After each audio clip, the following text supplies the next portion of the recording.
Good morning students. बच्चों, आज हम पढ़ेंगे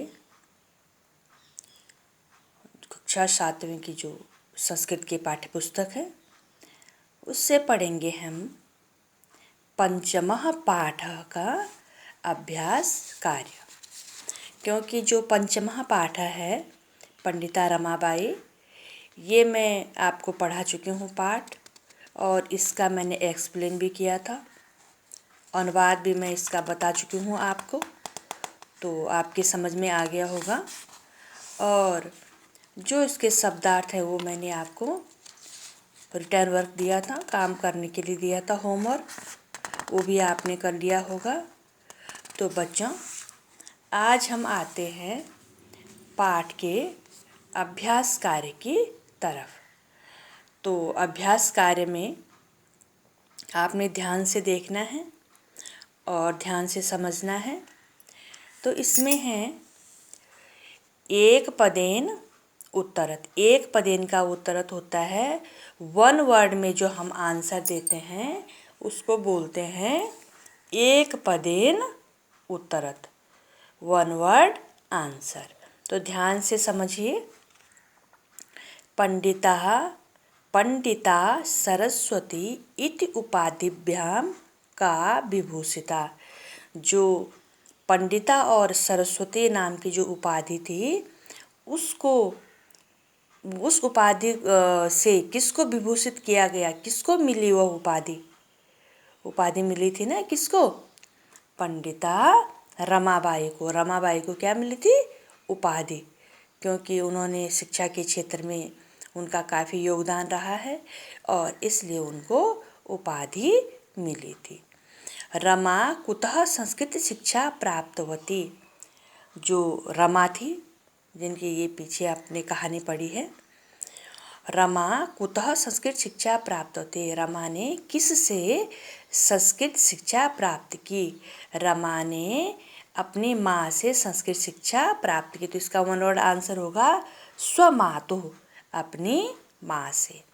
रमाबाई केन सह विवाहम अकरोत्। रमाबाई ने किसके साथ विवाह किया? अकरोत। करोत होता तो ये प्रेजेंट टेंस का होता, वर्तमान काल का।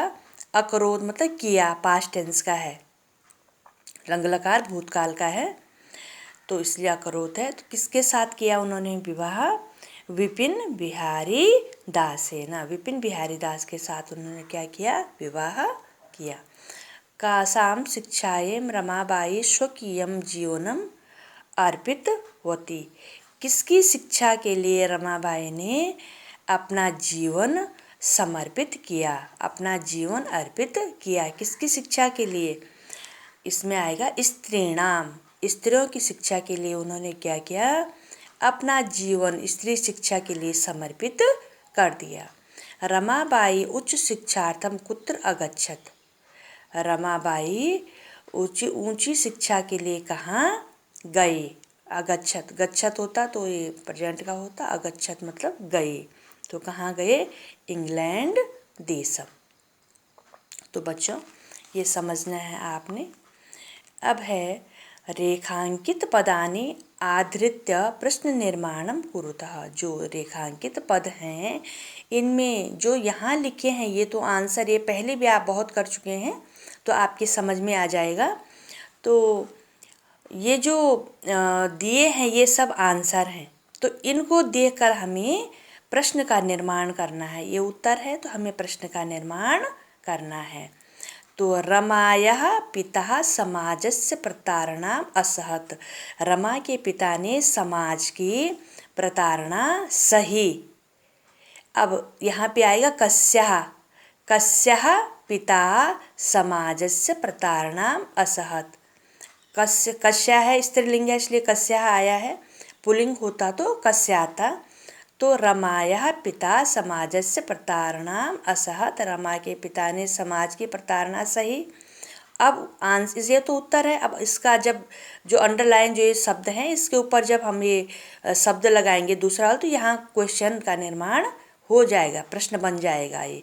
अब कस्या पिता समाजस्य प्रतारणाम् असहत। दूसरा है पत्युः मरणानन्तरं रमाबाई महाराष्ट्रम प्रत्यागच्छत। पत्युः मरणानन्तरम, ठीक है, पति के मरने के बाद रमाबाई महाराष्ट्रम प्रत्यागच्छत। कहाँ गई? महाराष्ट्र गई। तो पत्यु है, पुल्लिंग शब्द है, इसलिए क्या आएगा? कस्य आएगा।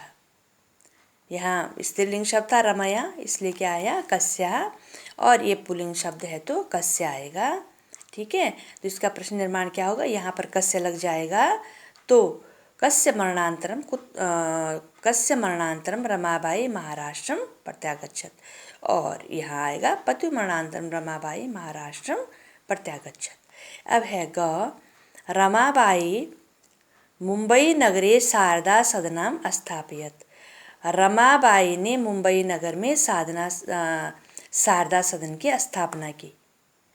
अब इसका प्रश्न निर्माण करेंगे। रमाबाई कुत्र, मुंबई नगरे जो ये अंडरलाइन है इसके ऊपर आ जाएगा क्वेश्चन, कुत्र शारदा सदनम स्थापयत।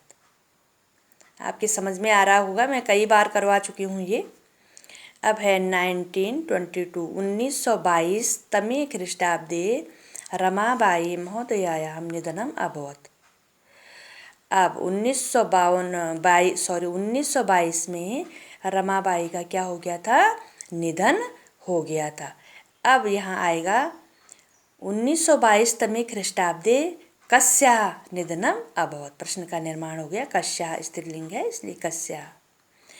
अब है स्त्रयः शिक्षा लभन्ते स्म। स्त्रयः शिक्षा लभन्ते स्म, जो स्त्रियों को जो शिक्षा मिली उसका क्या हुआ? मतलब प्राप्त की, स्त्रियों ने शिक्षा प्राप्त की, स्त्रियों ने शिक्षा प्राप्त किया, स्त्रियों ने शिक्षा का लाभ उठाया। तो अब आएगा का, किसने शिक्षा का लाभ उठाया? स्त्रियों ने शिक्षा का लाभ उठाया, उनको शिक्षा का लाभ मिला। तो ये आपको समझ में आ गया होगा बच्चों। अब है प्रश्नानाम उत्तराणि लिखतः। यह जो है पूर्ण वाक्येन उत्तरत है, ये पूर्ण वाक्य में इसका आंसर आएगा। रमाबाई किमर्थम आंदोलनम प्रारब्धवती। रमाबाई ने जो आंदोलन किया था वह क्यों किया था? अब रमाबाई ने जो आंदोलन किया वो किस लिए किया? रमाबाई स्त्रीणां कृते वेदादीनां शास्त्राणां शिक्षायै आंदोलनम प्रारब्धवती। रमाबाई ने स्त्रियों के लिए वेदों की शिक्षा के लिए और शास्त्रों की शिक्षा के लिए क्या किया? आंदोलन किया। अब है निस्सहाय स्त्रियः आश्रमे किम किम लभन्ते स्म। जो निस्सहाय स्त्रियां थी उनको आश्रम में क्या प्राप्त करती थी? वो क्या क्या लाभ मिलता था उनको आश्रम में? जो निस्सहाय स्त्रियां थी जो आश्रम में रहती थी, जो जिस आश्रम का निर्माण किसने कर रखा था? रमाबाई ने कर रखा था। तो जिन निस्सहाय, जो असहाय औरतें थी वो आश्रम में क्या क्या लाभ प्राप्त करती थी?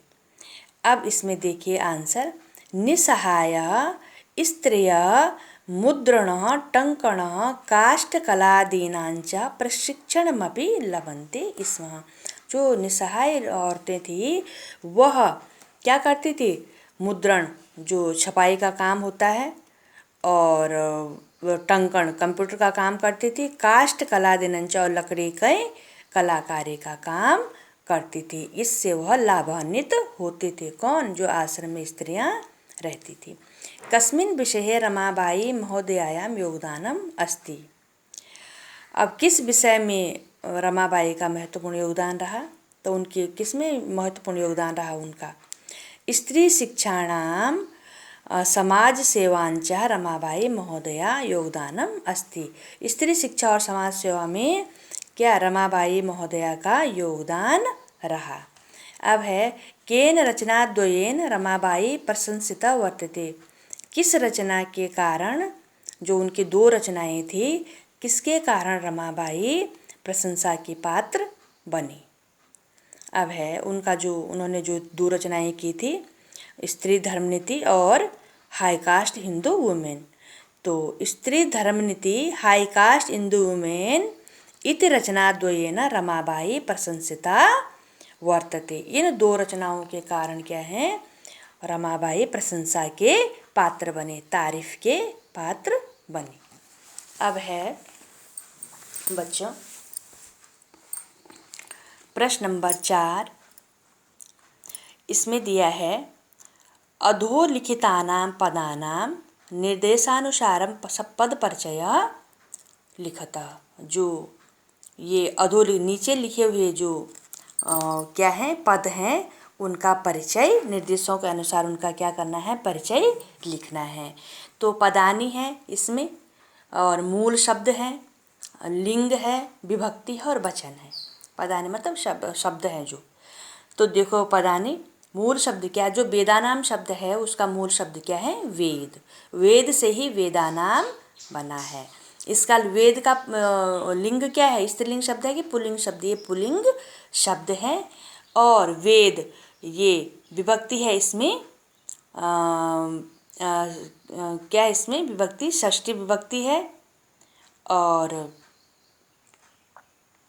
इसमें वचन क्या है, बहुवचन है। वेदानाम में, वेदानाम में क्या है, षष्ठी विभक्ति है और बहुवचन है। ठीक है। अब है पिता। पिता जो है किस शब्द से बने हैं, इनका मूल शब्द क्या है, पितृ। पितृ से क्या बना है, पिता। और इसमें जो लिंग है, पिता क्या है, पुल्लिंग होते हैं ना, जो पुल्लिंग और स्त्रीलिंग, जो पिता पुल्लिंग होते हैं और माँ क्या है, स्त्रीलिंग। इसमें पिता सिंपल शब्द है, पितृ तो प्रथमा विभक्ति है और एक वचन है। अब है शिक्षाए। ये शिक्षा से शिक्षाए बना है, मूल शब्द शिक्षा है। शिक्षा क्या है, स्त्रीलिंग है और ये चतुर्थी विभक्ति है और एक वचन है। कन्या है, ये कन्या शब्द, कन्या से कन्या बना है, स्त्रीलिंग है, प्रथमा और बहुवचन।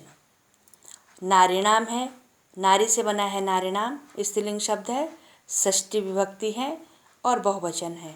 मनोरमया, ये मनोरमा है, मनोरमा से मनोरमया शब्द बना है, ये स्त्रीलिंग शब्द है, तृतीया विभक्ति है और एक वचन है। ये आपने समझना है और इसको पढ़ना भी है आपने। अब है 5, क्वेश्चन नंबर 5। अधोलिखितानां धातूनां लकारं पुरुषं वचनंच लिखतः। जो नीचे लिखे हुए धातु हैं, शब्द हैं, उनके लकार पुरुष और क्या लिखना है, वचन लिखना है। जो शब्द लिखे हुए हैं उनके धातु लकार पुरुष और वचन लिखना है। अब देखो जो ये एग्जाम्पल दिया है आसीत, ये अस धातु से बना है और लट लकार वर्तमान काल, लंग लकार भूतकाल, ये था है तो क्या है, भूतकाल का शब्द है। आसीत का मतलब होता है, आसीत का मतलब होता है था, अस्ति का मतलब होता है। तो था तो कब था, लंग लकार भूतकाल में, लट लकार होता है वर्तमान काल, लंग लकार भूतकाल और लट लकार भविष्यत काल। तो इसमें पुरुष प्रथम है और वचन एक वचनम है। तो ऐसे कुर्वंती में क्री धातु से बना है कुर्वंती। क्री धातु जो मूल शब्द है, क्री धातु से क्या बना है, कुर्वंती। और इसमें क्या है, लट लकार है, वर्तमान काल है। जैसे कुर्वंती हो गया, पठंती हो गया, गच्छन्ती हो गया, धावन्ती हो गया। तो ये क्या, लट लकार का प्रथम पुरुष का बहुवचन है। जैसे पढ़ते पढ़ता पठन्ती, वैसे ही है कुर्वन्ती। ठीक है। तो अब आगच्छत है आ, इसमें जो उपसर्ग से और गम धातु, इसमें आगम में ये गम धातु से बना है क्या, आगच्छत। तो इसमें आ क्या लगा दिया है, उपसर्ग लगा दिया है इसमें। तो आगम हो गया, ये लट लकार लंग लकार, लंग लकार का है, भूतकाल का। गच्छत होता तो वर्तमान काल का होता, आगच्छत है तो भूतकाल का शब्द है, लंग लकार का और प्रथम पुरुष एक वचन। अब निवसंती, नी क्या है, उपसर्ग है, वस धातु का है और लट लकार है, वर्तमान काल, प्रथम पुरुष बहुवचन।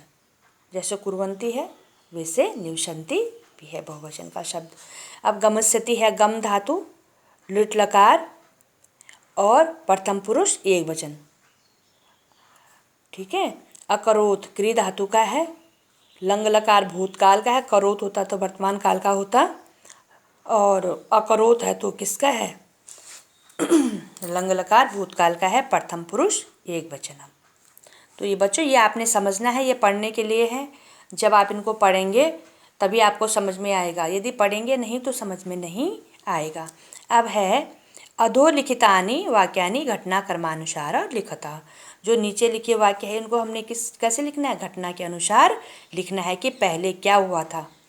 अब देखो 1858 में कौ है रमाबाई महोदयायां विपिन बिहारी दासेन स विवाहम अभवत। ये हमारा पहला पॉइंट नहीं है। पहला क्या है, 1858 में ख्रीष्टाब्दे रमाबाई जन्म अलभत। 1858 में किसका जन्म हुआ था, रमाबाई का जन्म हुआ था। फिर दूसरा पॉइंट है हमारा सा स्वमातु संस्कृत शिक्षा प्राप्तवती, उन्होंने अपने माता से संस्कृत शिक्षा प्राप्त की। तीसरा है रमाबाई महोदयायां विपिन बिहारी दासेन स विवाह अभवत, रमाबाई महोदया का विपिन बिहारी दास के साथ विवाह हुआ। ठीक है। चौथा है सा उच्च शिक्षार्थम इंग्लैंड देशम गतवती, वो ऊंची शिक्षा के लिए इंग्लैंड देश गई। अब है पांचवा सा मुंबई नगरे शारदा सदनम स्थापयत, उन्होंने मुंबई नगर में शारदा सदन की स्थापना की। और लास्ट में है 1922 तमे ख्रीष्टाब्दे रमाबाई महोदयायां निधनम अभवत, और 1952 में उनका क्या हो गया था, निधन हो गया। तो बच्चों ये आपके समझ में आ गया होगा। और अब मैं आपको रिटर्न वर्क दूंगी कुछ, तो ये आपने अच्छे से समझना है, अच्छे से पढ़ना है। और जब आप जब वीडियो सुनेंगे, वीडियो समझेंगे, तभी आपकी समझ में आएगा। यदि आपको किसी प्रकार की कोई दिक्कत होती है तो आप मुझे कॉल कीजिए और मुझे पूछ सकते हैं। और धन्यवाद।